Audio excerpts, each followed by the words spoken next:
Hey guys, mga onde ay ta guys no. Sus guys, kabalo ba mo nga wa nagyud ko ka diet guys. Imbis ni abot nag 68 ako ang timbang guys. Mga 2 weeks na kung wala nag-diet guys. Tambok na siya do. Dayon karon guys dili ko mag-rice balik. Pero ga-exercise ko guys kaning anak ba. Pero medyo nagamay po ako ang bukton para tumiyagi nakabantay lang ko. Tapos guys nagkuan ko, nag-shake pala ako guys nag-shake ko kuan. Nag-shake ko kanang apple, banana, tapos avocado. Walang sugar guys, gatas, dayon water. Ito na guys. Alas 11 o'clock sa buntag na guys mo dayon. Atong kanon guys kani og nilat-an na baboy guys Nilagyan ko ng seaweeds guys. Try muna tayo guys.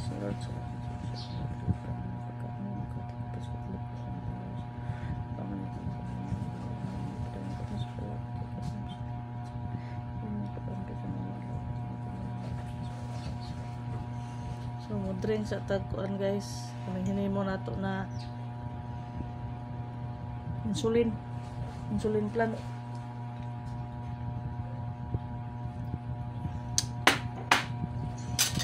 Kayo guys, ako guys wala ko ka-diet yun guys graduation kasi ng pamangkin ko guys, may bisita kami sa bahay ng kapatid ko doon sa Iligan. May handaan kasi graduate ang kanyang anak guys, magna cum laude.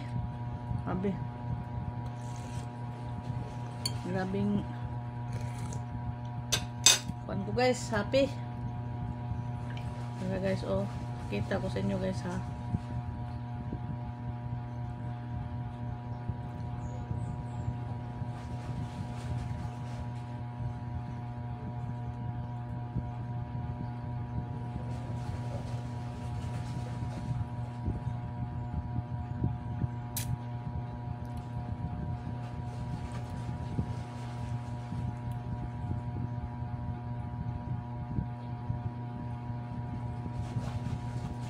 Ba yun guys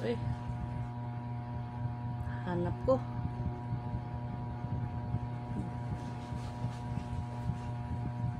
ano itong nangyari sa cellphone ng asawa ko guys.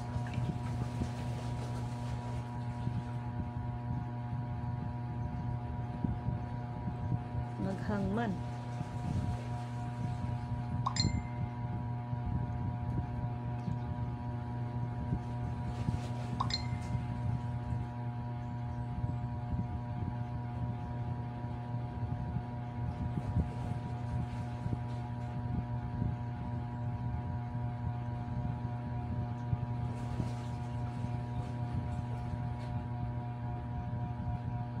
Wala man guys sobrang bait ng batang ito guys, grabe. Ito guys, ito pala ito guys itong anak ng kapatid ko guys, BS Electrical Engineering, DOST Scholar, magna cum laude, MSUIT guys, DOST Excellence Award, program thesis based in program thesis guys. Grabe, sobrang saya ko guys kasi itong 6 kaming magkakapatid guys. Tapos yung papa niya guys, yun ang pinaka eldest namin. Tapos ang kapatid ko, siya lang ang nakapagtapos ng pag-aaral. Nung natapos siya guys, pinapaaral kami lahat, mga 3 kaming kapatid guys.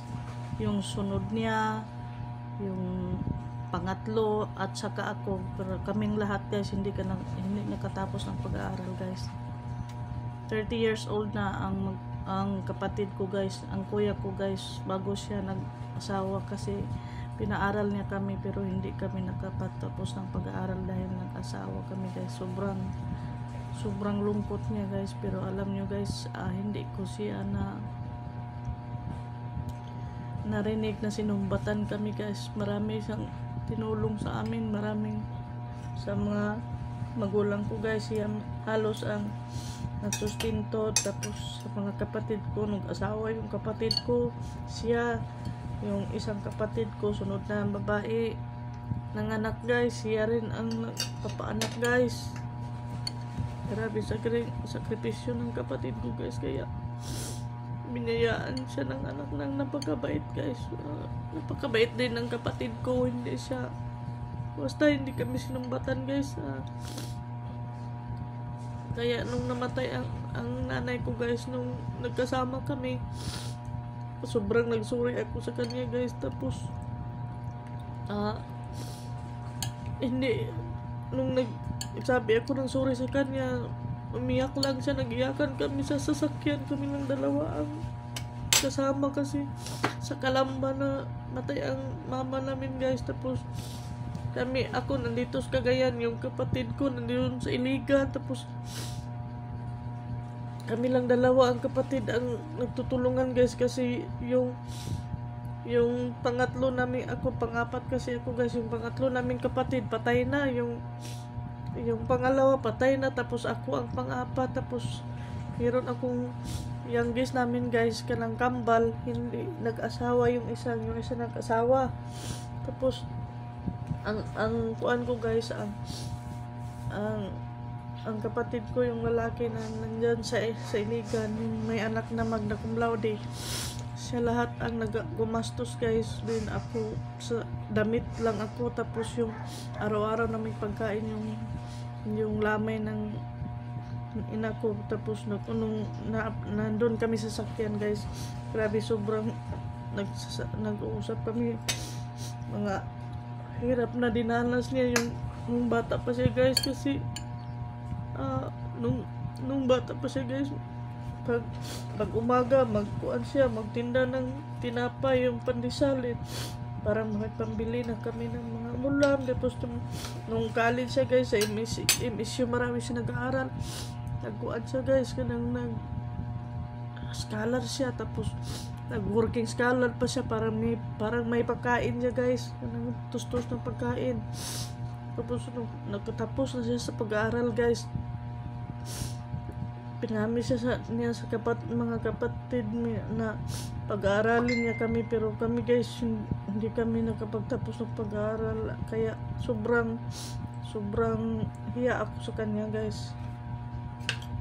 At saka ang technique pala ng kuan niya guys, ng napakabait niyang anak guys, hindi niya kanang kasabaan ba guys ba, sa yung Tagalog, anong kasabaan, hindi niya pagalitan, kung na always niyang sabihan na mag-aral ka mabuti para para maganda ang kinabukasan mo, dahil ikaw lang mag-isa na anak, na paano na lang kung wala kami, ano ba. Kaya yung anak niya guys, grabe scholar guys. Kaya ang asawa din niya guys, napakabait, kasi mga palasimba sila guys. Tapos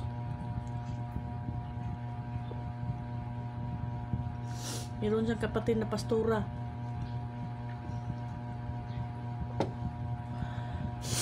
Kaya pasalamat din ako sa kapatid niya, sa asawa niya guys, nga kahit na gabing tulong ng magulang ko sa aming pamilya, hindi kami nakarinig sa sumbat guys.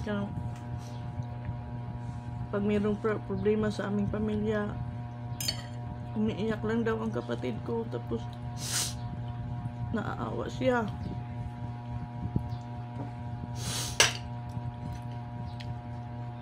Hindi ko nga alam guys kung bakit nagkaganon ang pamilya namin. Parang palaging may problema. Pero magtulungan pa rin kami guys kahit na may problema. Ginawa ng lahat ng kapatid ko ang kanyang matutulungan. Ako din guys, nung namatay, hindi ako nakapagtapos ng pag-aaral. Nung magkapira ako, may trabaho ko noon. Pinamis ko sa aking sarili na kapag habang nabubuhay ang mga magulang ko guys, padalan ko sila ng pera. Kahit na 1,000 lang ang kuan guys, insinas guys. Kasi maligaya sila noon guys. At saka sa isip ko, hindi kasi ako nakapagtapos ng pag-aaral, tapos babayaran ko ang lahat ng gastos nila sa akin. Tapos yung asawa ko naman guys, nagsabi ako sa kanya na hingi ako ng allowance para sa pagkain namin, tapos babawasan ko ng 1,000 guys para padala sa magulang ko. Pero hindi naman siya nagalit guys. Minsan nga sabihin niya sa akin na padala ka na ba ng pera sa magulang mo? Ano siya? Wala na kasi yung ina guys, papa na lang. So sa isip ko na habang nabubuhay ang tatay ko guys, magpadala ako ng pera sa kanya. At least naman man lang nakatulong ako kahit hindi ako nakapagtapos ng pag-aaral. Dahil siguro kung nakapagtapos ako ng pag-aaral guys, mas malaki pa ang may tulong ko sa pamilya, sa magulang ko. Tapos ang asawa ko guys, kanang sabihin ko sa kanya na magpadala ka rin ng pera sa papa mo dahil patay na rin ang mama niya guys last year. Kaya magpadala siya guys, na sabihin ko sa kanya, wag mong kaligtaan na padalhan mo ang pera si papa para may panggastos siya araw-araw. Kahit na may pension siya guys, tapos na may kapatid siya doon sa kanilang bahay doon sa probinsya. At least man lang meron siyang pera. At kung hindi niya magastos, pwede niyang yung ano yan guys, pundo. Kuratan mo siya guys eh. Meron siyang savings guys ba. Kaya yun. Ngayon guys, kahit na wala kaming bahay, happy pa rin kami guys. At least nakatulong kami sa mga magulang namin. Minsan tumulong kami sa mga kapamangkin ko rin guys, kasi patay na ang kanilang magulang at nag-aaral pa ang mga bata. Paaral pa nga 3 kapatid.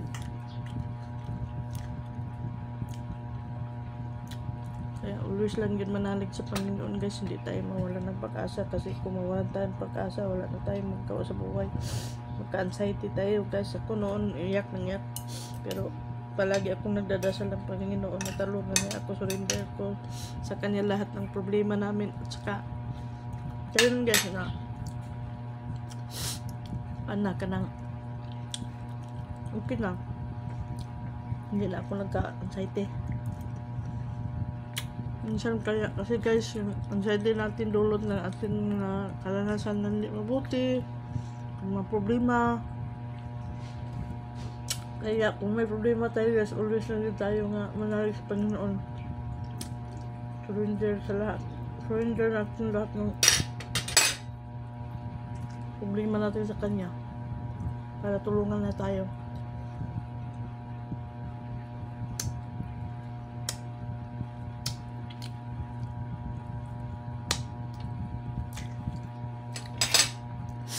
Sorry guys, nakaiyak kasi ako pag pamilya, kasi ang kuan natin guys, kakaiyak talaga.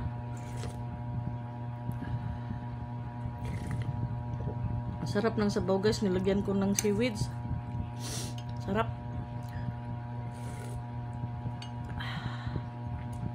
Ayo guys, lagyan nyo ng seaweeds kaya ang sarap pala.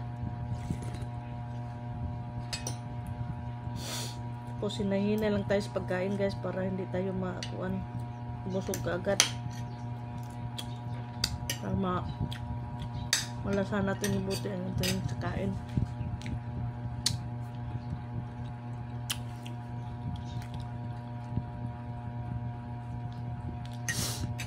Okay guys, salamat. Salamat sa pakikinig sa buhay natin. Bye.